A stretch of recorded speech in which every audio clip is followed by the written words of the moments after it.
కడప నగరంలోని 44వ division ITI సమీపం Balaji Nagar road number 12లో ఉన్న మసీద్ ఏ అబ్బాస్ నందు టీడీపీ డివిజన్ ఇన్ఛార్జి కాజాపీర్ ఆధ్వర్యంలో బుధవారం ఇఫ్తార్ విందు ఏర్పాటు చేశారు। ఈ కార్యక్రమానికి టీడీపీ పొలిట్ బ్యూరో సభ్యులు ఆర్ శ్రీనివాసరెడ్డి హాజరయ్యారు। ఈ కార్యక్రమానికి నాయకులు జిలాని బాషా, మన్సూర్ అలీ ఖాన్, డివిజన్ నాయకులు పాల్గొన్నారు।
జరుపుకోవడానికి మాది మార్పు అనేది ప్రజల్లోకి చేర్పించాలి। గతంలో ఎలా ఉంది, ఇప్పుడు ఎలా ఉంది అనేది మార్పు అనేది ఈ సందర్భంగా టీడీపీ జిల్లా అధ్యక్షుడు ఆర్ శ్రీనివాసరెడ్డి మీడియాతో మాట్లాడుతూ అందరికీ రంజాన్ శుభాకాంక్షలు। ఈరోజు దాదాపు ఉపవాస దీక్షలో 19వ రోజు అనుకుంటున్నారు, ఇంకా 11 రోజులు ఉంది। ప్రతి ముస్లిం సోదరులు కడపలోనే కాదు ప్రపంచవ్యాప్తంగా కూడా ఎంతో భక్తి శ్రద్ధతో ఉపవాస దీక్షలో పాల్గొని భగవంతుని కృప కోసం ప్రయత్నం చేస్తాం, కోసం అందరూ కూడా ప్రార్థనలు చేస్తూ ఉంటారు।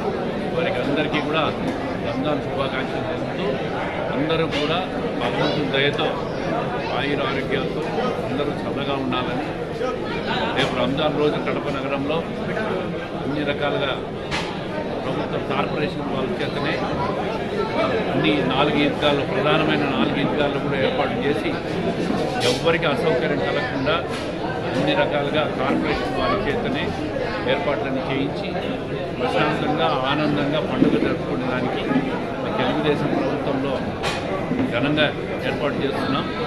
ఎమ్మెల్యే గారు కూడా కార్పొరేషన్ కమిషనర్ కూడా లేఖ రాశారు ఇప్పటికే। ఈరోజు అబ్బాస్ మసీద్లో డివిజన్ ఇన్ఛార్జ్ కాజాపీర్, అదేవిధంగా సోదరులు మన్సూర్, దావుద్ సాబ్, ఎక్స్పోర్ట్ మెంబరు, జిలాని బాషా గారు అందరూ కూడా తౌసీఫ్ అందరూ కూడా ఆనందంగా పాల్గొన్నారు। మరి ఈరోజు కాజాపీర్ బ్రహ్మాండంగా ఇఫ్తార్ అరేంజ్ చేశాడు మోసంగా, ఆయన కూడా ప్రత్యేకంగా రంజాన్ శుభాకాంక్షలు తెలియజేస్తారు।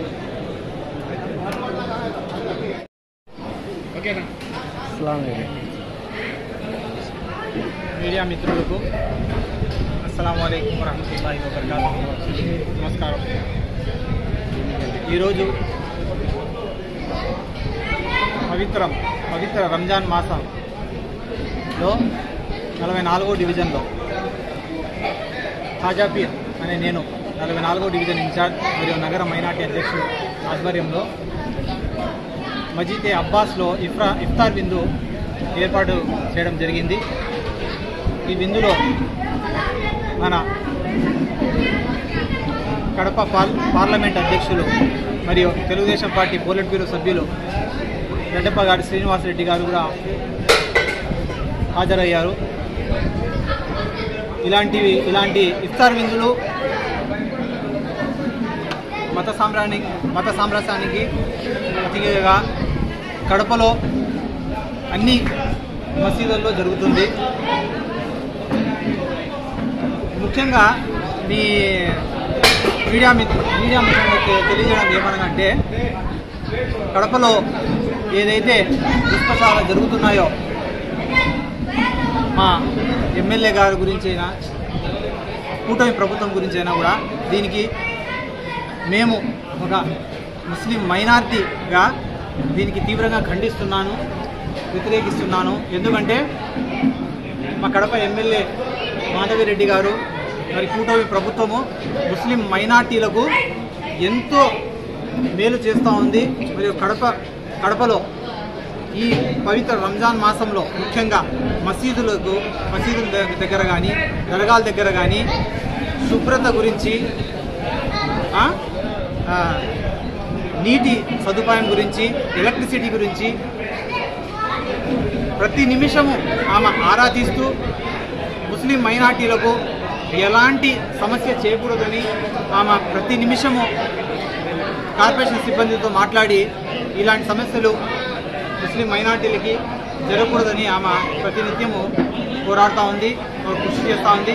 ఇది కడప ప్రజలందరూ గమనించాల్సిన విషయము. ఇప్పుడు వచ్చే ఇంకో 10 రోజుల్లో రంజాన్ పండుగ కూడా వస్తుంది. ఎక్కడ లేని విధంగా మన ఎమ్మెల్యే గారు ఆల్రెడీ ఈద్గాల దగ్గర ముందే కడపలో ఎన్నైతే ఈద్గాలు ఉన్నాయో అన్ని ఈద్గాల దగ్గర కావాల్సిన సదుపాయాలు కార్పొరేషన్ నిధులతోనే షామియానాలు కానీ అక్కడ నీటి వసతి మరియు పోలీస్ సిబ్బంది అన్నీ పటిష్టంగా అరేంజ్ చేయాలని ముందుగానే వాళ్ళ యొక్క సిబ్బందితో ఆల్రెడీ మేడం చెప్పడం జరిగింది. సో అందరూ గమనించాల్సిన విషయం ఏమంటే, మన ఎమ్మెల్యే గారు అన్ని మతాలకు అతీతంగా నాకైతే ముఖ్యంగా ముస్లిం మైనార్టీల మీద ఆమె ఎక్కువ ఫోకస్ చేసి ముస్లిం మైనార్టీలు ఎక్కడే కానీ ఎలాంటి సమస్యలు ఎదుర్కోకూడదని ఆమె ప్రతి నిమిషం తెలుసుకుంటా ఉంది. ఎవరైతే తెలుగుదేశం పార్టీలో ఉండే ముస్లిం మైనార్టీ నాయకులు మాలాంటలు ఉన్నారో వాళ్ళతో మమ్మల్ని అదే పనిగా అప్పుడప్పుడు మేడం అసెంబ్లీలో ఉన్నా కూడా ఫోన్లు చేసి కడపలో ఎలాంటి సమస్యలు ఏమన్నా ఉంటే ముందే మీరు తగిన సిబ్బందితో మాట్లాడి అక్కడ ఎలాంటి సమస్యలు లేకుండా చూడండి, మసీదుల దగ్గర కానీ దర్గాల దగ్గర కానీ అని మేడం ప్రతి నిమిషం మా ద్వారా ఆరా తీస్తూనే ఉంది.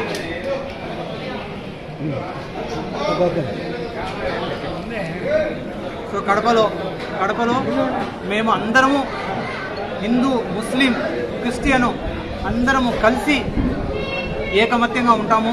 ఎవరు ఎన్ని పనికిరాని మాటలు మాట్లాడినా కూడా, బేకార్గా మాట్లాడినా కూడా మాకు దాంతో ఎలాంటి నష్టం ఉండదు. మేమందరము కలిసే ఉన్నాము. మాలో ఎటువంటి విభేదాలు లేవని ఈ మీడియా ముఖంగా నేను తెలియజేస్తున్నాను.